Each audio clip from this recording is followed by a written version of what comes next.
So in this session we will be talking about two things.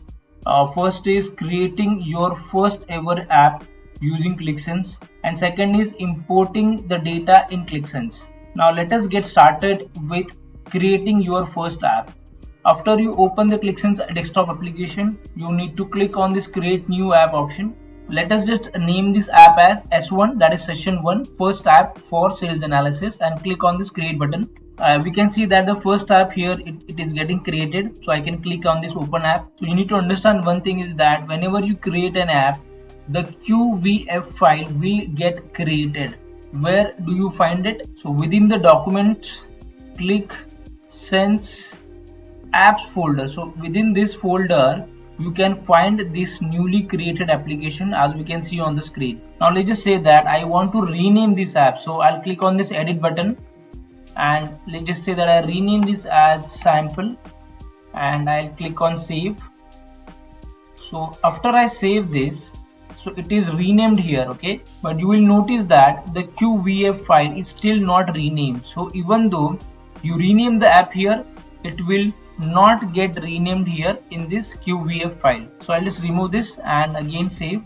Now the next thing that I want to do is, let's just say that I want to change this thumbnail. So I'll click on this change thumbnail option. Within this default section, I can see there are multiple options using which I can change the thumbnail. So I'll just select this one and click insert, and then I can save this.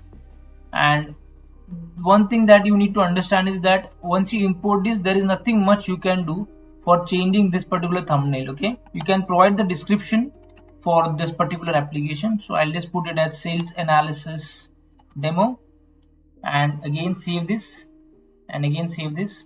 So now that I have created my first app using QlikSense, the next thing that I will be talking about is importing the data within QlikSense. So there are two ways using which I can import the data. One is importing the source data file, and second one is through the scripting. So for the self-service users or the business users, importing the source data within QlikSense is a more convenient option.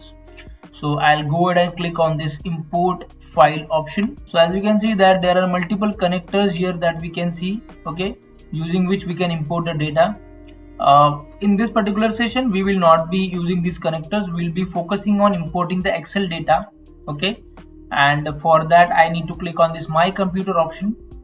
There are two ways you can import the Excel file. One is that you can navigate to that particular folder by just clicking on the folder path, or the second option is that you just go to that particular folder, copy the folder path, okay, and paste this particular folder path, because see, within the D drive Qlik folder I have stored this particular source data file, which is the Excel file. So I can copy this folder path and paste it here.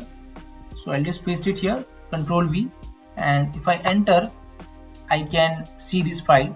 And the second option, as I said, is that you can manually reach to that folder. In whichever way, if you click this, it will take you this particular screen from where you can select the tables that you want to import. Before we move forward, you need to understand that this file format drop down tells us what kind of a file that we are importing. So in our case, it is an Excel file. So QlikSense has already identified that. You can see that there is an header size option, okay. So at this point of time it is 0, and we can see that it is showing the appropriate headers. However, if we select 1, that means first row becomes the header. Likewise, if I select 5, that means row number 5 becomes the header, and previous rows are gone, and just that, and the next rows are considered as data. So if your data demands this particular functionality, you can use that. In my case, row 0 works for me, so I'll just keep that. And before we move forward, I'll just do one change, and that is, let's just say that this price column is redundant. Price column, it's okay to have in the product data, but I do not want the same column to reflect here again, okay, because this is redundant. So I'll just uncheck this particular column. Also, if you notice, to establish the relationship between these two tables, there is a product ID column which is here, and the same product ID column exists here as well.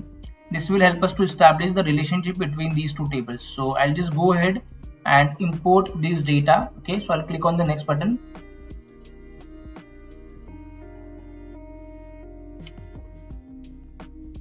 So now I'm redirected to this particular data manager screen, and in this screen I can see that there are two bubbles. Product data is the smaller bubble and sales data is the bigger bubble. So you need to understand that bigger the table, bigger the bubble, smaller the data, smaller the bubble. So as of now we can see that there is no relationship between these two tables. However, QlikSense has recommended that we can establish the relationship between these two tables with the help of these two product ID columns. Okay, so if I click on this apply button, that will establish relationship between these two tables using the product ID column. Okay, so I'll click on the apply button. Now as you can see that there is a relationship between these two tables based on the product ID. As you can see here, this is the product ID, these two are getting highlighted. Now if I want to analyze the data for this particular table, I'll just double click on the sales data, and we can see that this is the data wherein there is a replace option, there is set nulls option. This will help you to basically replace the values, okay, and set nulls will basically help you to convert the values to null values. Okay, if you want to treat some of the values as null values, you can use this option. So now if you try to understand this data, if you click on any specific column, that will give you the summary of the column. For instance, here we can see that the minimum value for the sales amount is 18 and the maximum value is 135, median is 45, average is 51. I do not see any other problem with this data, so I'll just go ahead and click on this load data option. So I'll click on this, and as you can see the data is getting loaded. Then we can either close, which will again bring us back to the data manager screen, but I want to click on this go to sheet button. So that means we have successfully imported the data, and now we are good to create our first ever chart using this data imported for this particular application.